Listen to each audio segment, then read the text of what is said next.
పచ్చని పల్లెటూరు ఉంది. ఈ ఊరి ప్రకృతి వలన సమయానికి వర్షాలు పడుతూ పంటలు బాగా వచ్చేవి. ఈ ఊరిలో ఉన్న ప్రజలందరూ తమకు ఉన్న పంటలను పండిస్తూ వాటిని అమ్మి చాలా డబ్బులు సంపాదించుకునేవారు. ఈ ఊరికి శ్రీను అనే పెద్ద వ్యాపారి ఉండేవాడు. తనకున్న పంటలను మరియు ఊరిలో ఉన్న ప్రజలందరూ పంటలను కొని వాటిని బయట ప్రాంతాలకు తీసుకువెళ్ళి చాలా లాభాలతో అమ్మేవారు. ఊరిలో ఉన్న ప్రజలందరూ తమకున్న పంటలను అమ్మి చాలా డబ్బులు సంపాదించుకునేవారు. ఆ పెద్ద వ్యాపారి శ్రీనుకి వెంకట్ అనే ఒక స్నేహితుడు ఉండేవాడు. ఆ స్నేహితుడు పట్టణంలో ఓ కంపెనీలో ఉద్యోగం చేస్తూ ఉండేవాడు. వెంకట్ కంపెనీలో కొన్ని రోజులు సెలవులిచ్చారు. తన స్నేహితుడు శ్రీనుని కలుద్దామని వెంకట్ బయలుదేరాడు. అలా నందనపల్లికి చేరుకున్నాడు. ఆ ఊరిలో ఉన్న సంపదను చూసి వెంకట్ చాలా ఆశ్చర్యపోయాడు. అలా శ్రీను ఇంటి వద్దకు వెళ్ళిపోయాడు. అలా ఇంటికి వచ్చిన వెంకట్ను చూసిన శ్రీను చాలా ఆనందంతో బాగున్నావా వెంకట్ అని పలకరించాడు. నేను బాగున్నాను. ఇప్పుడే మీ ఊరిలో ఉన్న వ్యాపారాలు పంటలను చూసి వస్తున్నాను. ఊరిలో ఉన్న ప్రజలందరూ చాలా ఆనందంగా కనిపిస్తున్నారు అని అడిగాడు శ్రీనుని. అవునవును, ఈ పంటలను అమ్మి ఈ ప్రకృతిలో చాలా సంతోషంగా బ్రతుకుతున్నాము. మాకు ఏ కష్టం కలిగించకుండా ఈ పంటలే మమ్మల్ని రక్షిస్తున్నాయి అని వారిద్దరూ చాలాసేపు తమ వ్యాపారాల కోసం మాట్లాడుకున్నారు. అలా మాట్లాడుతూ వెంకట్కి ఒక ఆలోచన వచ్చింది. ఆ ఊరిలో ఉన్న ప్రజలందరిని ఒప్పించి ఒక కంపెనీ పెడదాం అనుకున్నాడు వెంకట్. తనకు వచ్చిన ఆలోచనను మొదట తన స్నేహితుడైన శ్రీనుకి చెప్పాడు వెంకట్. నిన్న శ్రీను డబ్బు మీద నచ్చేస్తూ వెంకట్కి ఇలా చెప్పాడు. సరే, ఈ ఉపాయం చాలా బాగుంది. పద, ఊరిలోకి వెళ్ళి ప్రజలందరితో చెప్దాం అని అన్నాడు శ్రీను. ఊరిలో ఉన్న ప్రజలందరినీ పంచాయతీకి పిలిచి తమ దగ్గరున్న ఆలోచనని అందరితో చెప్పారు.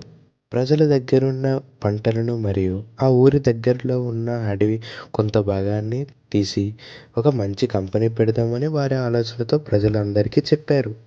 వారి అందరినీ ఒప్పించి వారి దగ్గరున్న పంటలను తక్కువ దగ్గరికి కొనుక్కున్నారు. ఆ ఊరి పక్కనున్న చిన్న అడవిలో ఎన్నో పక్షులు మరియు ఎన్నో జంతువులు నివసిస్తున్నాయి. అక్కడే ఆడుకుంటూ పాడుకుంటూ ఎంతో సంతోషంగా ఉండేవి. ఆ అడవిని ఈ ప్రకృతిని ఎంతగానో రక్షిస్తూ అక్కడే జీవించసాగాయి. అలా ఇద్దరు స్నేహితులు వారి కొన్న పంట స్థలంలో ఒక మంచి కంపెనీ పెడదామని అనుకున్నారు. ఆ పంటలను నాశనం చేస్తూ అలా అడవి వరకు చెట్లను కొట్టేశారు ఊరిలో ఉన్న ప్రజలందరూ. ఆ అడవిని నాటడం చూసిన పక్షులు ఎంతగానో బాధపడ్డాయి. పక్షులన్నిటిలో తెలివైన పక్షి చంద్రపక్షి అని ఉండేది. ఆ చిలుక చాలా తెలివైనది. ఈ పక్షులు ఎంతగానో బాధపడుతూ ఆ చంద్రచిలుక వద్దకు వెళ్ళాయి. చిలుక వద్దకు వచ్చి ఇలా చెప్పారు. ఓ చిలుక, ఈ పంటలను మన అడవిని ఈ ప్రజలు చంపేస్తున్నారు. మనకు ఇండ్లు లేకుండా చేస్తున్నారు. మనల్ని మనమే రక్షించుకోవాలి అని చిలుకతో చెప్పారు. అది విన్న చిలుక ఒక చక్కని ఉపాయం ఆలోచించింది. ఆ ఊరిలోకి వెళ్ళాలంటే ఆ అడవి ఒకటే మార్గం. ఆ ప్రజలు ఊరిలోకి వెళ్ళాలంటే ఆ అడవి నుంచే వెళ్ళేవారు. కనుక ఆ అడవి నుంచి ఎవరైనా వచ్చినప్పుడు వారిని వాటి ముక్కుతో పొడిచేద్దాం అని నిర్ణయించుకున్నాయి ఆ పక్షులన్నీ కలిసి. అలా కొన్ని రోజులకి ఈ ఇద్దరు స్నేహితులు చాలా తొందరగా పనులు మొదలుపెట్టారు. అది గమనించిన చిలుకల గుంపు అడవి మార్గం నుంచి వెళుతున్న ప్రజలను పొడవడం మొదలుపెట్టాయి. ఆ ప్రజలకి ఏమీ అర్థం కాలేదు. అలా ప్రతిరోజు ఎవరినో ఒకరిని పొడుస్తూ ఉండేవి ఆ చిలుకలు. కొన్ని రోజుల తర్వాత శ్రీనుకి కొంచెం పని పడింది. ఆ అడవి నుంచి వెళుతున్న శ్రీను అది గమనించిన చిలుకలు ఆ శ్రీనుపై కూడా దాడి చేశాయి. అలా ఊరిలో ఉన్న ప్రజలందరిపై ఏదో ఒకలా దాడి చేస్తున్నాయి. అది గమనించిన జంతువులు కూడా ఆ చిలుకలతో చేతులు కలిపి ఆ జంతువులన్నీ ఊరిలోకి వెళ్ళాయి. చేతికొచ్చిన పంటలను నాశనం చేస్తూ ప్రజల దగ్గర ఉన్న పంటలను మొత్తం తినేశాయి ఆ జంతువులు. అప్పుడు ప్రజలందరూ కలిసి ఆలోచించారు. ఎప్పుడూ లేని విధంగా మా పంటను తినేసి ఈ విధంగా కష్టపడ్డాయి. వారందరూ నిర్ణయించుకొని ఆ ఊరి సేటు వద్దకు వెళ్ళారు. వారి బాధలను చెప్పుకున్నారు. అయ్యా, ఎప్పుడూ లేని విధంగా ఈ జంతువులన్నీ మన ఊరిలోకి వచ్చి మన పంటలని నాశనం చేశాయి అని తమ బాధలను చెప్పుకున్నారు. అంతా గమనించిన సేటు ప్రజలందరితో ఇలా చెప్పారు. కొన్ని సంవత్సరాలుగా మనల్ని ఏమీ చేయలేని పక్షులు అకస్మాత్తుగా మన పంటలపై దాడి చేస్తున్నాయి. మనం ఈ పంటలను చెట్లను నరికేయడం వలనే వాటికి ఎటువంటి నివాసం లేదు. అందుకే ఇలా చేస్తున్నాయని వారందరికీ అర్థమయ్యింది. గమనించిన ప్రజలందరూ అవును, ఇదంతా నిజమే.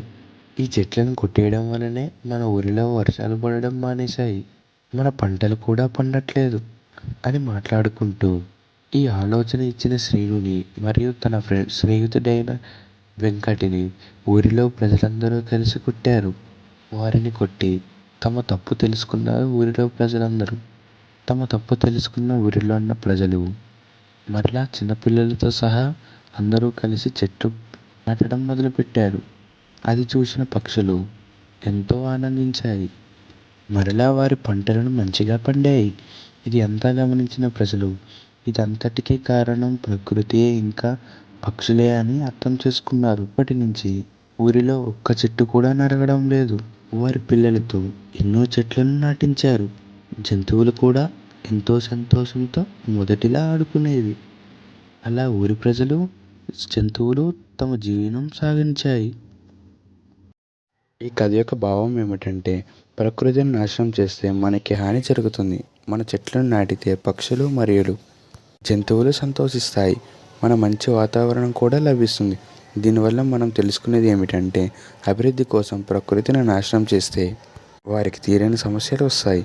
కనుక ప్రతి ఒక్కరూ ప్రకృతిని రక్షించండి. ఈ కథ మీకు నచ్చితే గివ్ మీ 1 లైక్.